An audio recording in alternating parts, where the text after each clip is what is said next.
That's in the Vatican. That's the Serpent Yeah, that's Cathedral. dope. Come on, man. Yeah, That's a that's serpent. Should Look do at a the show fangs. there, Joe. Look at the fangs and look at the eyes. That Look is at a that tongue. serpent. Come on. Look at the tongue that comes The out of the Vatican fangs. been That's pretending amazing. they're into Christ. They're not into Christ. They want to destroy Christ. Quédate viendo, te sorprenderá lo que oculta el Vaticano en sus archivos secretos. Los archivos secretos del Vaticano forman parte de las posesiones más valiosas de la Iglesia Católica, contando con una inmensa cantidad de documentos que abarcan 85 kilómetros lineales para ser exactos. Sin embargo, la magnitud de recelo con la que guardan dicha librería sobrepasa los niveles de secretismo. Eso ha contribuido a generar toda clase de rumores sobre lo que ésta podría albergar. Es curioso, ¿cierto? Pues quédate viendo porque te sorprenderá lo que oculta el Vaticano en sus archivos secretos. Para entender mejor de dónde salió la Ciudad del Vaticano, tenemos que remontarnos al 11 de febrero de 1929, cuando fue fundada. Su origen viene dado por los Pactos de Letrán, los cuales fueron llevados a cabo ese mismo año entre Italia y la Santa Sede. Eso resultó en el reconocimiento y absoluta soberanía de la Santa Sede sobre un territorio correspondiente a la ciudad de Roma. En dicho acuerdo se contempló que el catolicismo debía ser la religión de Italia. Para ser el país independiente más pequeño del mundo, con apenas una extensión de 0,44 kilómetros cuadrados y una población de 840 personas, guarda un poder bastante grande. Tanto así que quien se hace con el título de Papa obtiene un carácter de influencia muy importante a nivel mundial. Sin embargo, aquí viene lo más irónico de la relación entre la religión y el Vaticano, y es que la palabra Vaticano no es mencionada ni una sola vez en la Biblia, ni en el lenguaje griego o latín. Verás, sorprendentemente la palabra deriva del rey etrusco Batis, conocido por ser el rey de la divina comunicación y profecía, por lo que su origen es pagano, es decir, que no pertenece a ninguna religión monoteísta como lo es el catolicismo. ¿Hipocresía por parte de la iglesia? Ustedes deciden. Algo muy curioso es que los etruscos creían que Batis vivía en una cueva subterránea, por lo que para ellos lo que más tenía sentido era construir sus templos encima de las cuevas. De esa forma podrían comulgar con el dios. Y adivinen en dónde está construido el Vaticano. Así es, está construido sobre una cueva etrusca antigua. Pero eso no es todo. Dicen que el mismísimo Papa se comunica con Batis a través de un túnel secreto que conecta al Vaticano con la cueva. Lo que sí se sabe es que los archivos están divididos en dos partes. Por un lado están los llamados archivos apostólicos del Vaticano, y por otro están los archivos secretos del Vaticano. Los archivos apostólicos son relativamente más accesibles, aunque no por mucho, ya que solo se les concede el acceso a importantes figuras de historiadores. Y por si fuera poco, solo pueden solicitar 3 documentos por día, así que no hay facilidad para navegar libremente por todo el material. Tienes que ser específico en lo que quieres investigar. Y otro pequeño detalle que debes tener en cuenta, es que todo se encuentra escrito en italiano o en latín. Bueno, ¿y qué podríamos encontrar en los archivos apostólicos? La verdad es que se encuentran desde documentos del Papa Inocencio VIII hasta documentos del siglo XX, mientras que los archivos secretos albergan documentos de años más recientes y como se cree que es información de índole sensible, se guardan muy bien. Puede que a este punto la curiosidad te esté comiendo la mente tratando de imaginar qué secretos son tan jugosos y controversiales como para ser dignos de ser guardados bajo llave. No te preocupes porque si bien no tenemos los archivos, existe información acerca de lo que ahí podría haber, como por ejemplo datos importantes sobre la ayuda que el Vaticano le prestó a criminales nazis para que pudieran escapar, ya que tras la victoria de las fuerzas aliadas en Alemania y el fin de la Segunda Guerra Mundial, los nazis se vieron obligados a buscar refugio fuera de Europa. Miles de criminales consiguieron escapar a países sudamericanos, particularmente a Argentina, Chile y Brasil. Dicha información viene respaldada por el estudio que realizó el historiador Gerald Steinascher, el cual escribió un libro que muestra documentos de viaje que apuntan a que el Vaticano ayudó a los nazis a viajar a estos países. Según Steinascher, esto se hizo con la esperanza de revivir el cristianismo europeo y el temor a la creciente influencia de la Unión Soviética. Además, el Vaticano también se lucró con el Holocausto, pero ¿cómo pudieron haber ganado dinero con el sufrimiento de un montón de personas? Resulta que el Vaticano participó en el contrabando de arte, oro y otras propiedades de familias judías saqueadas por los nazis. De acuerdo con Gerald Posner, un periodista estadounidense, se tiene la sospecha de que Bernardino Nogara, el asesor financiero del Vaticano, fue uno de los espías nazis. Aparentemente, Nogara instituyó un terrible plan que permitía al Vaticano invertir dinero en compañías de seguros italianas que se quedaban con los activos de los planes de seguro de vida de las familias judías asesinadas. y como el Vaticano era un asegurador directo, no tenía que devolver nada del dinero obtenido mediante el esquema. Pero ahí no se acaban sus relaciones con los nazis, ya que se sabe de un controvertido escándalo que cayó sobre el Banco del Vaticano.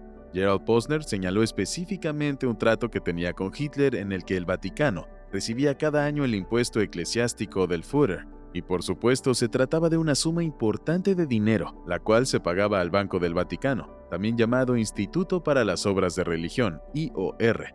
De esta forma, la transacción no podía ser rastreada por bancos occidentales. Debido a ese detalle, se intuye que dicha institución fue utilizada para almacenar miles de millones de dólares cuyos detalles nunca han sido revelados públicamente. Luego existen teorías conspirativas un poco más alocadas, como que los archivos secretos contienen un libro llamado El Gran Grimorio, un tipo de libro que es conocido por tener dentro de sus páginas todo tipo de cosas relacionadas al ocultismo, desde cómo crear talismanes hasta instrucciones para poder invocar a Satán.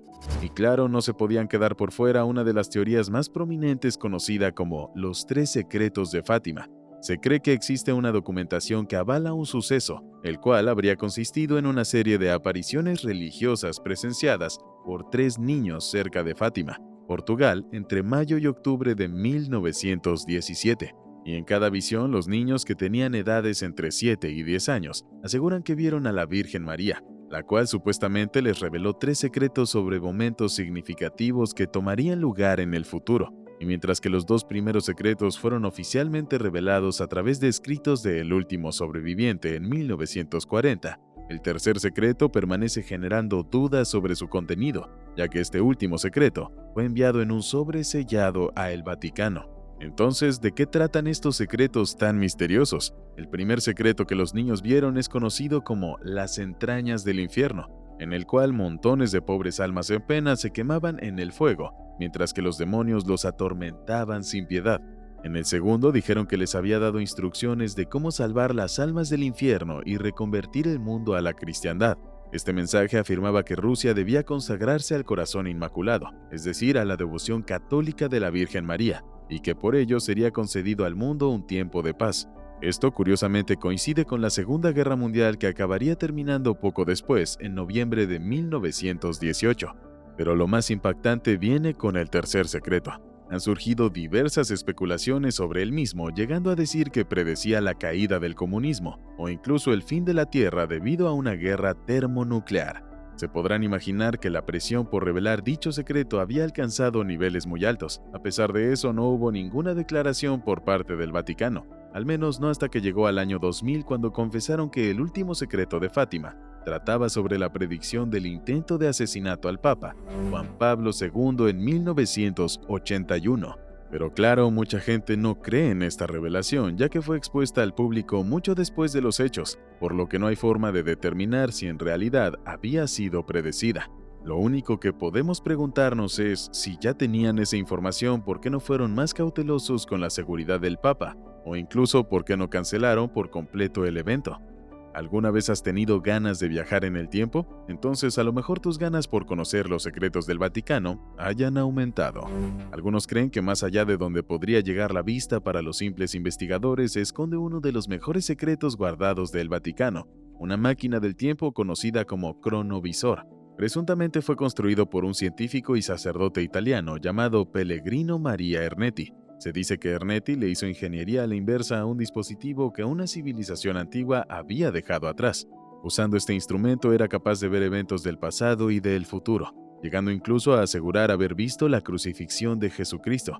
Sin embargo, no existe ninguna constancia de que un dispositivo así sea real. Desafortunadamente, Ernetti se llevó sus secretos a la tumba cuando murió en 1994. No obstante, la corazonada latente de que el cronovisor sigue escondido en algún lugar de los archivos secretos sigue presente en el pensamiento de mucha gente. Lo único que nos resta es esperar a ver si lo revelan. Quizás esta sea una de las revelaciones que resultaría más chocante, y si no lo crees, tú dime cómo reaccionarían los millones de creyentes alrededor del mundo al enterarse de que Jesús no existe. Imagínate que una de las bases más importantes de la religión simplemente es destruida. ¿Qué sería de la iglesia sin Jesucristo?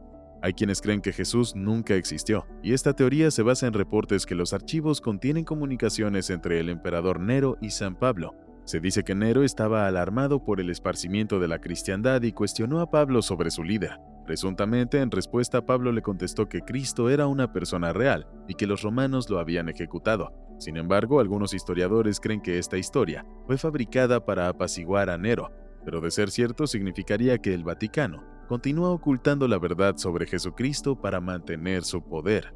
Entre tanto secretismo y extensa curiosidad por lo desconocido, no resulta para nada raro la cantidad de teorías que la gente ha conjeturado alrededor del tema. Y después de todo, no se puede culpar a nadie por querer conocer más sobre el mundo en donde vive. Considerando que el origen del Vaticano es pagano, podría tener sentido que sepan de la no existencia de Jesús, y aún así traten de mantener viva su esencia para conservar su poder, que precisamente no es poco. ¿Tú qué opinas? ¿Cuál es la teoría que te parece más plausible? No olvides compartir el conocimiento, darle me gusta y dejarnos un comentario. Suscríbete y activa las notificaciones. Gracias por ver y hasta la próxima.